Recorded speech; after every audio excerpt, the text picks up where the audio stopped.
Hi guys, it's me Nanjo again and welcome to my channel. Guys, we'll be reacting to Baby Boy Darren Espanto singing Light Up. Actually, ito yung last time ko dapat na gagawa ng video reaction before ako nag-Instagram raid. Since na ngayon may bagong recommended video which is ito yung kantang gusto kong gawa ng reaction video. So, sakto. May magandang video akong nakita. So, kaya I don't wanna miss this chance to do my own version ng reaction ko sa performance niya at kung paano niya in-entertain yung tao doon sa Florida. Tama ba? Yung PhilFest sa TFC. So, tara guys, let's watch it now. Mataas pa yung energy. Okay.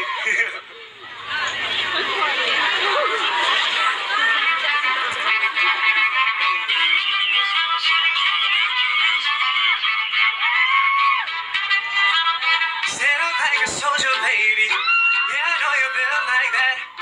Gunning like a holster, baby. Shoulder shake waking like that. Whenever the war is raging, chasing our crazy dreams. Hoping that the bridge will cave in. Tonight, let it all go free. Hey, give me the team, baby, rockin' a dance. Give me the team, baby, rockin' a dance. Mash it up, hop, step, and a dance. Give me the team, baby, rock. Give me the team, baby, rockin' a dance. Give me the team, baby, rockin' a dance. Mash it up, hop, step, and a dance. Give me the team, baby, hey.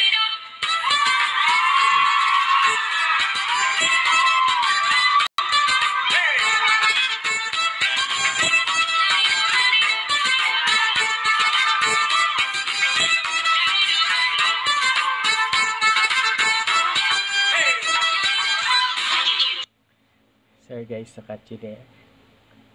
Iba talaga si Darren mag-perform pag sing and dance. Pansinin niyo. Ang light lang ng song, ang nakaka ano lang ng peace of mind, nakaka-clear ng utak, 'di ba? Super light ng song, super ganda niya sa utak, hindi siya mabigat pakinggan, though mabilis yung kanta pero maiintindihan mo kung paano niya i-deliver yung every lines ng kanta, ng song. This actually, to be honest guys, first time kong marinig yung kantang to. So, wala akong idea kung ano ibig sabihin ng kanta. Pero for me, while listening and seeing Darren sa performance niya, he is kinda happy sa performance because the song is upbeat. So, napaka-light lang ng performance niya. Nakaka-entertain agad sa pagpasok niya pa lang kanina.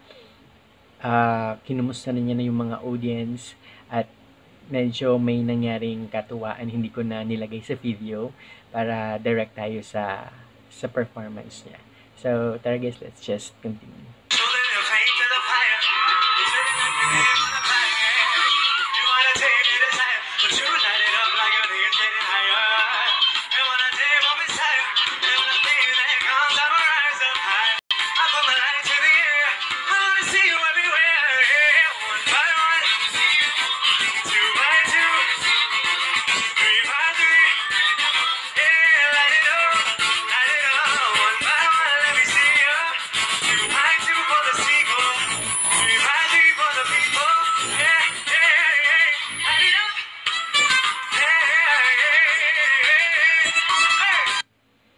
So, before we finish the performance, gusto ko lang magbigay pugay sa professionalism ni Darren kasi I believe ito yung moment na naka-receive siya ng masamang balita, if I'm not mistaken. Tama po ba guys? But then, just for the sake of his beautiful performance, hindi mo mapapansin sa itsura niya yung sadness sa likod ng kanyang saya sa pagpapakita ng magandang performance sa tao sa event na to, which is yun yung maganda, yun yung tinatawag nating professional na tao, na singer kasi 'di ba ang mga artist kahit may mga dinadamdam basta mapasaya at magawa nila ng maayos ang performance nila. Parang nilalagyan nila ng barrier muna yung personal tsaka yung trabaho. Which is, I know, mahirap gawin yun. Pero sa murang edad ni Darren, nagagawa niya ng gawin yung ganung bagay na pag nababalance niya na yung emotions towards sa sarili niyang nararamdaman at sa mararamdaman ng taong makikinig at manonood sa kanya. So, yun yung ina-idolize ko din kay Darren sa pagiging ganung behavior and attitude niya. Ang galing lang.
Salamat po.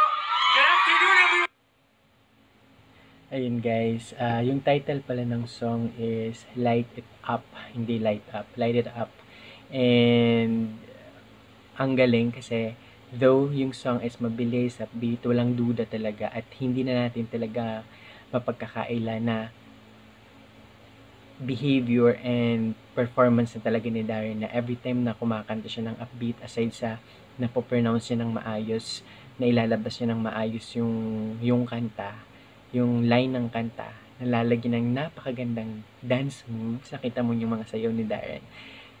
It's just like na he is parang kung hindi si Darren singer, dancer siya. Ganun yung dating ng mga galawan ni Darren niya. May mga lock. Naglalak yung mga movement niya. May para siyang pang G-Force din. Pwede siyang maging G-Force sa other life niya kung hindi man siya singer. But then, the performance is beautiful, nakaka-entertain, napakabait niya. Nakita mo kung paano niya inabot, ni-reach yung mga taong hindi siya kayang abutin sa stage. Siya ang pumunta sa mga taong yun to reach them out, di ba? Ang galing-galing niya kasi aside of being sa edad niyang napakabata, pero alam na alam niya kung paano magpasalamat sa taong nagmamahal sa kanya. Sa simpleng bagay na ganun, sa fans at sa mga nanonood, malaking bagay na yun. Diba po?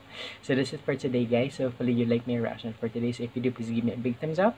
And sa mga hindi pa nakasubscribe at napadaan pa lang, alam niyo na po ang dapat niyong gawin. Subscribe po sa channel ko.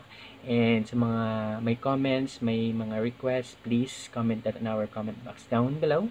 And that's it. Thank you so much for your time watching and see you in my next video. Mwah.